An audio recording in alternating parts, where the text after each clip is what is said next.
yes, I was Lockheed Martin, which is one step One closer step to a away from. native. Yeah. Which is one step closer to being a native because Hold on. we didn't live on the military base. We lived among the people. But Beth, you say Oh, you're military, right? Yeah, my dad was serving in the Army for many years. I think Air Force or Navy before that. So yeah, in actuality, boil it down, I've only lived in Korea and Japan, outside of the U.S. So. oh well. I got something for you. La-di-da. I got something for you, Beth. I have lived in Korea and Japan, and that is all. A man of refinement, yes. I have visited China. I have visited Thailand. Do you I remember visited that? Canada. Yeah, I was of age. Beth probably remembers more. I was 10, 11, 12. Of Beth was age. I Japan. I Japan, completed I my was like, rite of passing. yeah, I'd gone through my bar mitzvah at that point. No, Beth, yeah, cut that out. Beth was like in high school, right? I was living in Japan from 1999 to whatever year I was in 8th grade. That's crazy to me that you don't know that, what year that was. Well, I was also homeschooled a lot, so school years and ages and all of that, I have trouble kind of placing it in my head. Homeschooled, and home was where at this point? In a far and distant country. In a far and distant cultural In land. Japan? Yeah. Even the sheer act of being at home in itself was impressive. So wait, so how did you meet Chitose and them? She actually lived down the street from me, and me being a lame homeschooler, I would finish all my work around like 1 o'clock and then just be bored until until the actual public school let out and all my friends came home. I'm trying to remember specifically how we met, but a lot of it was just kind of little kid innocence where you just go and you see that someone new has like moved in to the house like down the street, and you just like in all earnesty go up to their front door and knock and ask, "Hey, nice to meet you. Do you want to come out and play?" But Denise, I got to hear about your childhood because I think I've seen a picture of you next to a goat, and that's all I know of Denise's life. Yes, it's me. I'm a cutie in like a flower dress, and I am sitting or like squatting next to my pet goat called Christmas. I mean, I was born in the Philippines at a very young age, and I lived in Mindanao for a few years, which is like the southern part of the Philippines. Do you have memories of living there? I do. I don't know how much of it is like stories of what relatives tell you and how much of it is like, you know, looking through photo albums and being told like, oh yeah, you did this and that happened and blah, blah, blah. I do have some memories, and a lot of them are when I lived in Mindanao. I lived in like the mountains on like a pineapple plantation, which is how I know that pineapples grow from the ground. They don't grow on trees. So it was me, my brother, living with our aunt and uncle in the mountains. We had a pet goat named Christmas, and we would take walks along the pineapple plantation. And I remember one specific event where my brother was like, I really have to poop. And we were like miles from the house. And so my aunt was like, just go in the bushes. We have leaves. They're sucking up on leaves. Yep, she just like picked up a leaf off the path, and she's like, "All right, we're ready. Just go poop in the bushes now." Is that your earliest memory? Came online. I want to say I might have had one earlier than that, which is I'm in a car with my family. I don't know who it is. It might have been my mom, or it might have been my like older cousin, but they were like holding my ear, and I was bawling my eyes out, like just straight on crying as we're in this car on this road, because they put an earring on me that I was allergic to, and it got my ear all infected. So I think that's my very first memory. So pain brought you along. Yeah, it has shaped me ever since. That explains a lot about you, Denise. Yeah. I was forged in the flames of pain and suffering.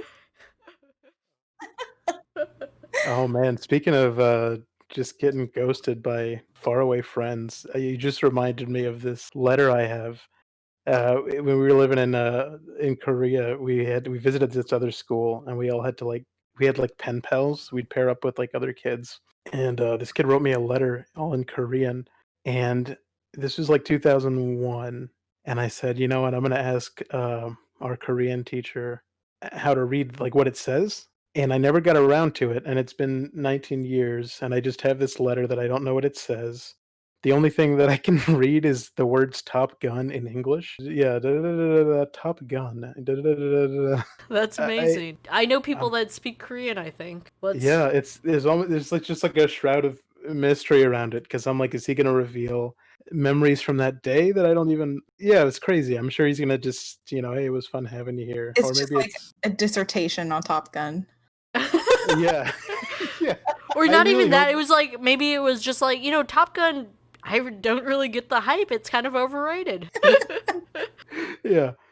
But yeah, I mean, one of these days, as soon as I meet a native Korean speaking person, I'm gonna bother them with that. Yep. So the Easter Bunny, though, that's one of those holiday mascots that I just never really understood. Because one, why is there a bunny on Easter? Two, why does it have eggs? Is it like a monster bunny that walks on two legs? Like I what mean, is what is this anthropomorphization? I was always like really skeezed out by the Easter Bunny. but not It any of the others. well, it's some of the others are more mainstream. Like Easter Bunny always felt kind of like a fringe. I'm sure I bought him up until I was like maybe 5 or 6. I don't know. But Maybe I wasn't like a fantastical child, but like I never really believed in any of that stuff. oh, Confession, I never believed in Santa or the Tooth Fairy or you don't believe in magic. Your dolls were thrown away. Your brother had to poop.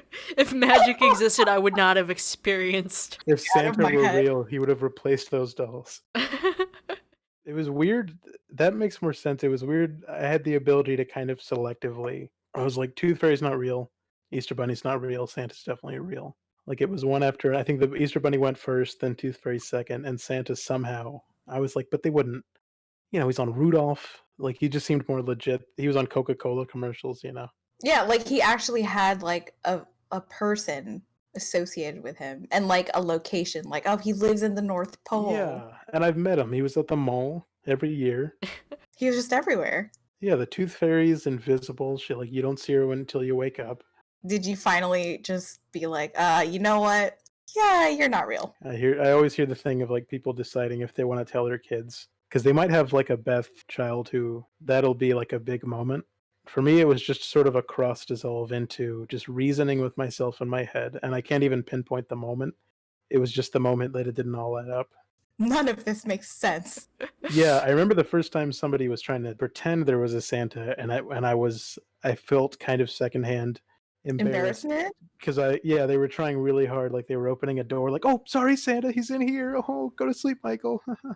I'm like, you know what? I'm gonna play along, but I do remember this time when, I was old enough. This was after we had adopted my sister, and we were trying to, give her the magic of Santa for a bit. I'd already known, but, like, I promised my parents to keep it, the magic alive for her. And so one year, I was telling her we've got to write a letter to Santa, and in order to get the letter to Santa, we have to mail it, obviously. And for whatever reason, I remember this so distinctly, because in order to, like, play out the charade as fully as possible as I could, I was like, okay, we're going to put your letter that you finished writing into this envelope, and then I'm going to put a stamp on it, and the stamp means it's real and it's going to get mailed. And she was so pleased by that, because, like, as a kid, stamps are a cool thing.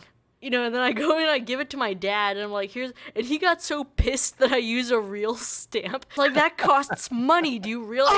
You could have just not done that. And I was so mortified. I was like, because, like, I knew it was only, like, about worth 50 cents, and I'm like, are you serious? hey, take it out of my non-ear piercing fund. 50 cents down. There's a weird story. When my brother was born, my mom was like a old man in Big Fish. She would just like shroud my childhood in just really creative lies that just made life fun. Where she told me that whenever you have a little brother, he brings you a gift, or when you have like a younger sibling born, they come out with a gift for you. And when my brother was born, he came out holding a plastic sealed container that had Max Goof and his friend PJ. And she was like, "Your brother Christopher." Oh yeah, I'm skipping a bit. She asked me, "You're gonna have a little brother." I remember standing at the side of her bed. She says, "What would you like? Do you have an idea for a name?" And I said Max because it's 1995, and of course I'd say Max. And she named him Christopher, despite my wishes. He's like, not doing that. Yeah, and so Christopher, as just as a way to kind of make it up to me for not being Max, he came out holding a Max toy and a PJ toy. And I remember standing in the hospital. I don't remember the first time that I saw my little brother, but I remember I remember holding that toy and being like, this kid's all right. And my dad was like, "Michelle, why are you telling him that? People are gonna think he's crazy. He's gonna be telling people at school that." And my mom was like, she's like, "Come here. He's just mad because when his little brother Tommy was born, he came out holding a glass frog and he didn't like it." And I was thinking back at my dad's parents' house, there's a glass frog on the shelf. I'm like, "Oh my god, it all checks out." Yo, your mom sounds hilarious. No, she was so in depth with these. Oh my god, That's amazing. there's a whole other show, but like every year she tells me like the story of when I was born, and it just changes every year. She's like, "You're a little older. I can tell you. I can divulge some more." It's crazy. All right, let's get her on this podcast, guys. She won't. She won't tell it. She doesn't want people to know. You gotta But be anyway. sneaky with that recorder mic. Yeah, Yeah, aren't you still recording, doing your family No. recording? I need to get back on that. That was really fun. That's But- cool. I just have like a 40-minute video when I was packing up my last office stuff of me just walking around like an idiot. This is the like those videos that like your dad would record on the camcorder that just never saw the light of day. But I love those, like, because I know I watch those kinds of like recordings of like home videos where this kind of like almost religious magical experience of like looking into a past time, and like I would memorize what would happen in these videos, like, and I don't know, just Oh yeah, especially back then. Like I don't think I have video evidence of myself as a child. I think my mom has an answering machine message that I had recorded with her, but it's in the attic somewhere. It's like I've never heard it. Mike, you gonna upload those Explosum office videos? No. We gotta get it on VHS at least. On VHS, yeah, I'll record it onto VHS, and then I'll give it out, and no one will be able to watch it. That'll be my workaround. there's something magical though about like having this old piece of media and just like the feeling of excitement of like I'm about to discover something. Like Yes. I remember that one year that I believe it was Derek's company anniversary. I don't know why we thought it'd be fun to like go to the thrift store and spend way too much money on stupid bullshit. Again, we used to just waste our meager income. I mean, yeah, it was just we're out of college. We've got an income far beyond our wildest dreams of our minimum wage job before. Let's spend stupid amounts. We bought him stuff that he just did not use, like that. Because he was an actual adult at this point. And he was like, he was a man. We bought him that Coca-Cola fridge. I think he might have given it away. He's like, "Does anyone want this?" No, we had this awesome idea, and I wish it would have worked out better. We were like, okay, every unlabeled VHS tape we can find, we're getting it. And we're going to take it back to the office and just find out what's on it, like home videos or old commercials, whatever. And there's, Beth, I don't know, stop me if you remember the 30 tape, where we were just sitting there and it was just static for the entire thing. And but the date was Halloween. Oh, spooky. Yeah, so we were like, is this like the Ring tape? Are we all going to get killed right now? And so we just played it, and we had people on like watch duty. Okay, you watch the tape. We were like that dude rapping for 33 hours. We did all gather everyone into the media room. Come watch this mysterious tape. I think we started hearing a voice where we were getting freaked out because under the static, you could kind of just hear.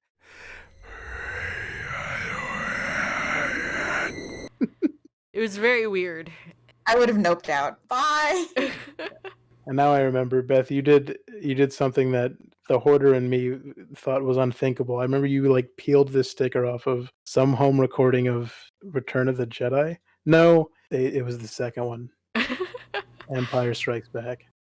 And I was like, Beth, someone in 1980 recorded that and wrote that down, and it's sat on that tape all these years For you to for you to unceremoniously just nope. Yeah.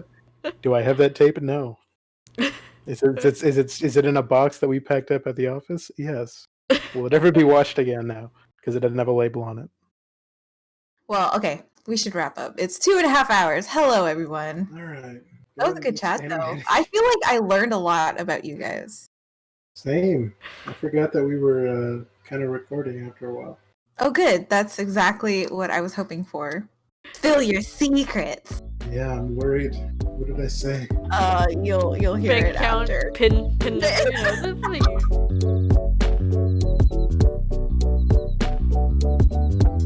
thing.